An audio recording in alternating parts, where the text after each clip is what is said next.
విజయుడు, అజేయుడు అనే యువరాజులు ఇద్దరు ఆశ్రమంలో గురువుగారి వద్ద విద్యాభ్యాసం పూర్తి చేశారు.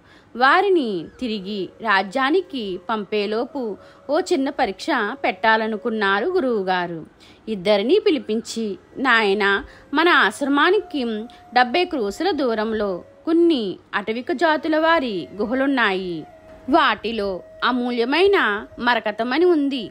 దాన్ని ఎవరు తొందరగా తీసుకొస్తారో వారే ఈ పరీక్షలో విజేత అని చెప్పాడు. దాంతో యువరాజులిద్దరూ గుహలను వెతుక్కుంటూ బయలుదేరారు. దారిలో వారికో ఎత్తి తీవ్ర గాయాలతో కనిపించాడు. ఆగితే ఆలస్యం అయిపోతుందని అజేయుడు ముందుకు వెళ్ళిపోయాడు. కానీ విజయుడు మాత్రం ఆగి అతడికి సపర్యలు చేసి ఎవరో ఏంటో కనుక్కున్నాడు.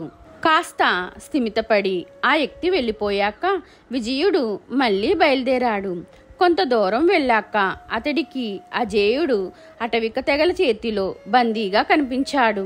వెంటనే విజయుడు వారితో స్నేహంగా మాట్లాడి అజేయుణ్ణి విడిపించాడు.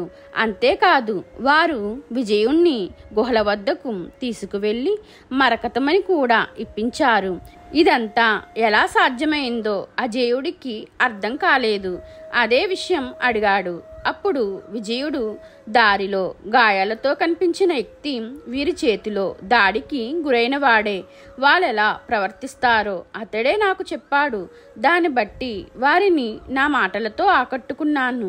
వాళ్ళ ద్వారానే మణిని కూడా సంపాదించాను అని చెప్పాడు. పక్కవారికి సాయం చేస్తే అది మనకు మంచే చేస్తుందన్న విషయం అప్పుడే అజేయుడికి అర్థమైంది. మీకు ఈ వీడియో నచ్చితే లైక్ చేయండి, షేర్ చేయండి, కామెంట్ చేయండి. నా ఛానల్ని సబ్స్క్రైబ్ చేసుకోండి.